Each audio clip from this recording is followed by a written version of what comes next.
So what is metabolism, BMR, TDEE, and the such, and how do you know how much calories do you need in order to survive per day?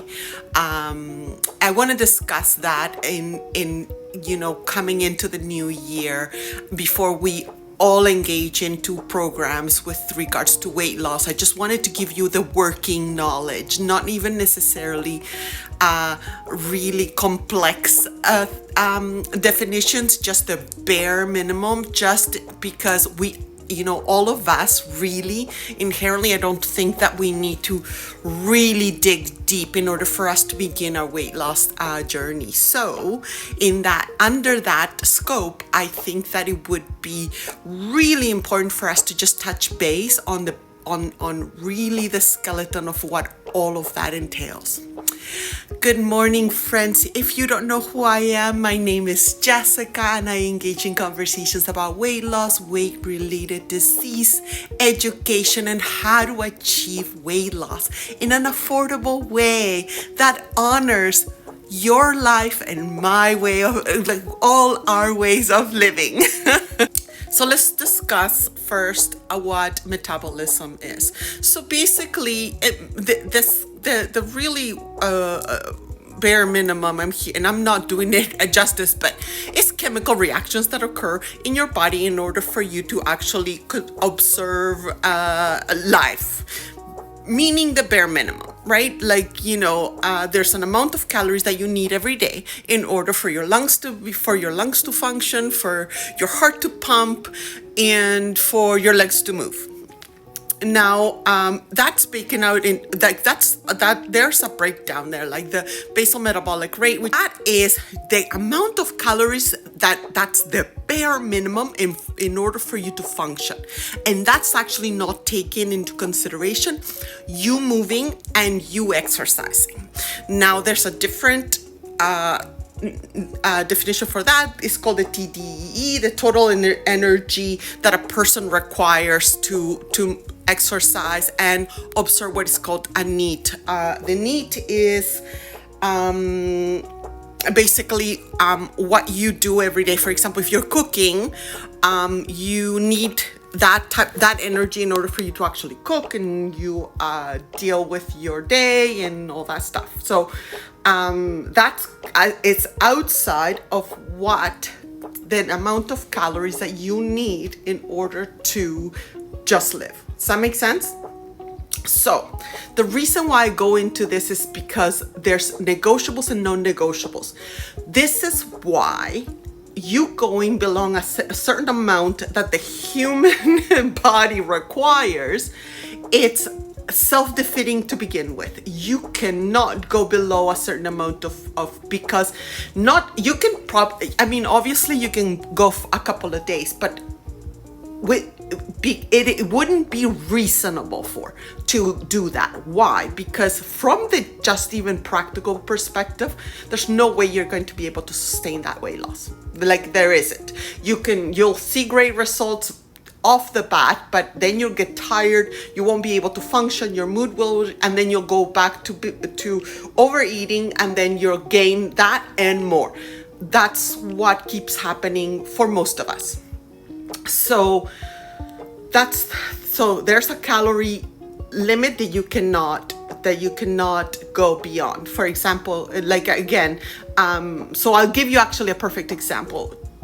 Toddlers live on 1,200 calories a day. That's right. And if your diet is telling you that you need to go to 1,200 or 900 calories per day, it's not a good diet. I'm sorry. I try to be compassionate, but I need to also, there has to be an understanding that is a very, very fast way for you to actually say to yourself, there is no way that you are going to maintain that weight, because from the practical perspective, you'll get tired. You won't be able to sustain that because your body requires more calories just to function. And then you add exercise, it doesn't make sense. Okay? All right. So then let's go to what we need to observe in terms of continuous weight loss, because that's where I wanted to understand that while you need a certain amount of calories to live, that certain amount of calories diminishes as you go through your weight loss. So let's go to a chart, and then I will show you what I mean. So here we have three 5'9" women. One weighs 175, one weighs 220, and the other one weighs 270. If you notice under the basal metabolic rate, each of the three of them require different caloric needs in order to maintain that body. So, for example, the 270-pound lady requires around 1900 in order to maintain that body. In order for you to basically function as a 270-pound woman. It's the same with the 175 is around 1400. Now this is based on a 50-year-old woman, because younger people require more calories. Does that make sense? So now we do need extra, on top of that, a little extra calories in order to be active. So what does that mean? Well, for example, this type of woman, this 50-year-old woman, is very active all across the board. The 270 is very active, so therefore that's how much she needs in order to maintain her body weight per day. And the 175 pound lady requires 2400 to maintain her weight. Now, if you can see at the chart that your basal metabolic rate does go down. This is the reason why you need to review every time you are dropping weight, 10 pounds, 15 pounds, your actual diet does need to be reviewed.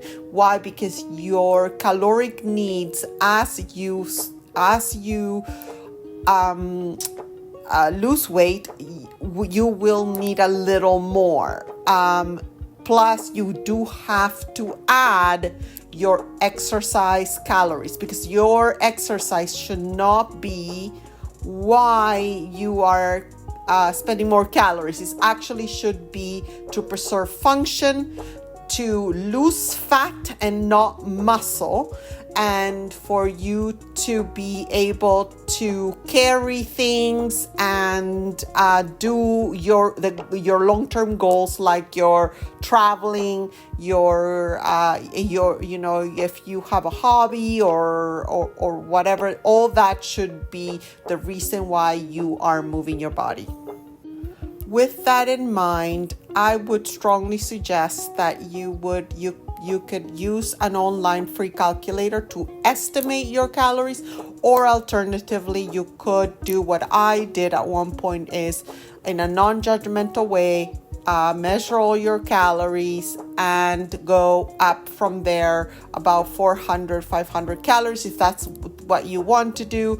I went a little more gentle with myself just because I was more focused on how my day was going to look like in terms of me keeping in a caloric deficit. And my goal is not a sprint, it's the marathon. That at one point I will be at my ideal weight and my body will look like I want it to look like. Okay, well, I hope you really enjoyed that, and that gave you some perspective into when we're going to be back on January 2nd, and we are all going to engage in weight loss, sustainable weight loss that keeps you happy, satisfied with your life, and in love with the present body that you have. And as we go through the process of weight loss, we'll continue to fall in love with our bodies and to appreciate what it does for us. Okay, so I wish you health and happiness, happy holidays, enjoy them, and we'll see you back on the 2nd. Have a good one.